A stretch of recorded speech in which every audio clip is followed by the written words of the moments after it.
Oh, la question qui tue. Je m'appelle Vincent Colliard, j'ai 35 ans, j'habite Biarritz et je suis explorateur polaire et guide d'expédition dans les régions polaires. Rêve d'enfant. Alaska. Stick solaire. Planifier le moindre détail en gardant un petit peu de son instinct. Pôle Nord. Oh, la question qui tue, quoi. Mais je vais quand même dire Biarritz parce que c'est là que j'ai grandi et la combinaison mer-montagne, et je crois que la qualité de vie ici sur la côte basque, c'est vraiment top.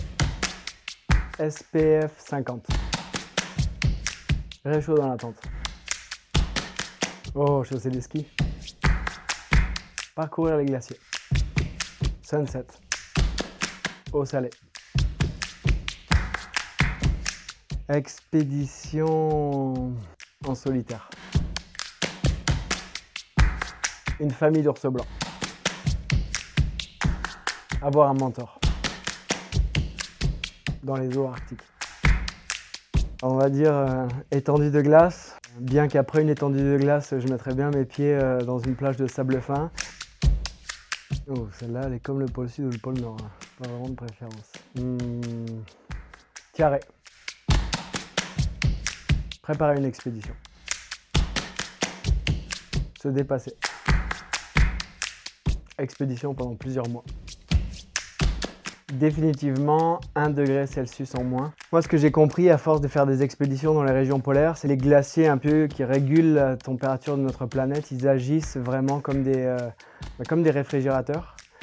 Et c'est eux qui permettent de donner un peu l'équilibre des températures sur Terre.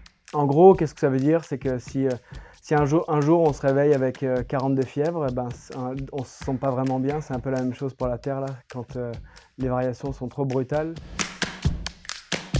Les différents projets pour 2022, c'est continuer à traverser les 20 plus grands glaciers de la planète avec mon mentor et héros d'adolescence, le Norvégien Børge Ousland. Le but d'Ice Legacy est de traverser ces glaciers, c'est pas seulement de s'éclater et avoir du fun sur les glaciers, c'est d'essayer de comprendre cet environnement dans le but de sensibiliser sur la fragilité des régions polaires, leur rôle, leur importance et pourquoi aujourd'hui il faut changer ses habitudes de consommation.